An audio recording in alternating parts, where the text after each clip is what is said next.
வருவான் இப்போ. அப்ப சாமி யாருக்கு அருளும்? சாமிய மாதிரி இருந்தாதான். நல்லா நினைச்சுக்கங்க. மேத்தமெட்டிக்ஸ்ல ஃபண்டமெண்டல் அல்ஜிப்ரா ஃபார்முலாவே இதுதான்.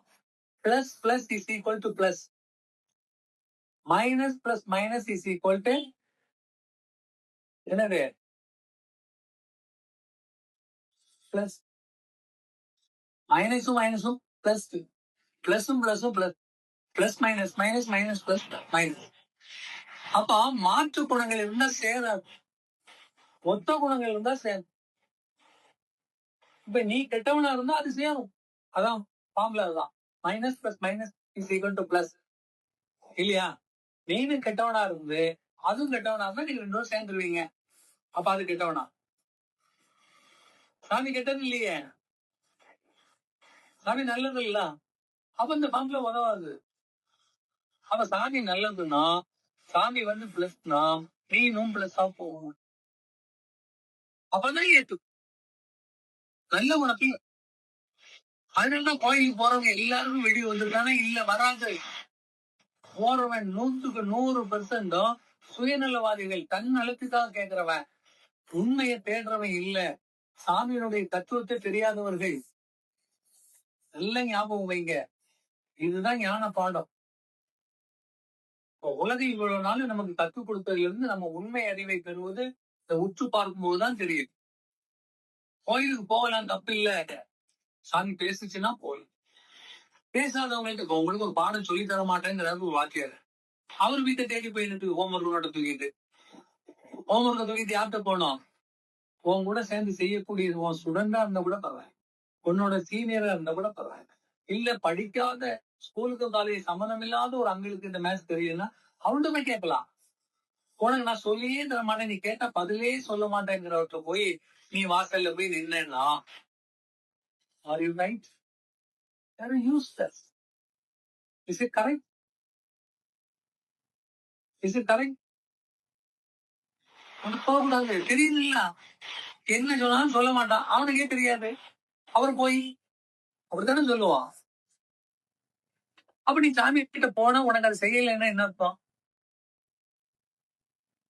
செய்யலைன்னா சாமிக்கு தெரியாதுன்னு அர்த்தம். அப்ப சாமி உண்மையிலே தெரியாதுல்ல? இல்ல இல்ல, ஐயோ சாமிக்கு எல்லாம் தெரியும், அப்புறம் ஏன் உனக்கு செய்யல? அவங்க எல்லாம் தெரியும் ஒத்துக்கிறான், சாமியை பொறுத்தவரை ஒத்துக்க மாட்டேங்கிறான். அது வேற பாசம் இருக்குது. அது சாமி அம்மாவுக்கு எல்லாம் தெரியும், அம்பாக்கள் நினைச்சாலும் அப்படி விஸ்வரூபம் எடுத்தா கரெக்டுப்பா. நீங்க நான் ஒரு வாரமா போயிட்டு தானே இருக்கிறேன், ஒண்ணும் நடக்கலையே, வயிற்று வழியில துடிச்சிட்டு இருக்கிறியே, போய் வாசல்ல போய் நின்று அழுத உருள்ற, ஏன் தீரல? அந்த அம்பான்னு கண்ணை துறக்கல. ஏன் நீ போன மூடிக்கிட்டாளா? அப்போ கரெக்ட், நீ சொல்லு, மூடிக்கிட்டா. ஏன்னா உன்னை பார்க்க விரும்பல, நீ கர்மவாதி, நீ அசூயானவன், நீ துரோகி, நீ ஏகப்பட்ட தப்பு பண்ணிருக்கிற, உனக்கு தண்டனையாக இந்த நோய் வழங்கப்பட்டிருக்கு. அப்ப அவன் எப்படி கணக்கு வந்து பார்ப்பா? சாமி கரெக்டா சாமிக்கே ஒண்ணும் தெரியாது, சும்மா நம்ம போட்டுட்டு இருக்கோம். எல்லாரும் சொல்றாங்க நானும் போறேன்னா, அவன் எந்த காலத்துல உனக்கு தீர? இதுதானே உண்மை, இதுதான் உண்மை. அது நீ இந்த இடத்துல இப்படி வச்சு கேட்கணும், நீ ஏன் உனக்கு நோய் தீரல? சாமி கண்ணை திறந்துப்பா, ஏன் பாக்கல? அவ சாமிக்கு ஒண்ணும் பிடிக்கல. அவ சாமி குடிக்கிற மாதிரி நீ இருந்தாதானே உனக்கு வேண்டியது அது செய்யும். ஒருத்தன் தன்னிடம் இருக்கக்கூடிய உணவையோ பணத்தையோ ஒருத்தனுக்கு கொடுக்குறாங்க, அவனுக்கு பிடிச்சிருக்கணும். பிச்சை கூட குடிக்காதவங்க போட மாட்டாங்க. வாசல்ல வந்து ஒரு அம்மா ஒரு மாதிரி நிக்குது, அம்மா பசிக்குது நின்று, வீட்டம்மா அப்படி எட்டி பாக்குது, அவ மூஞ்ச பார்க்கவே புரியல. பூ சொல்லிடா, அவளை பார்க்கவே புரியலடா, நான் எப்படி கொண்டு அரிசி போடுறதுன்னு அச்சு திங்கிறது.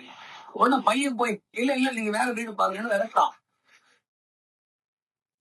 யோசிச்சு பாருங்க. இப்ப இத அடுக்கலையில உல வச்சுக்கிட்டு இருக்குது. இப்போ ஒரு அம்மா வந்து கேக்குது, அம்மா பசி இந்த குரல் ரொம்ப இனிமையா இருக்கு.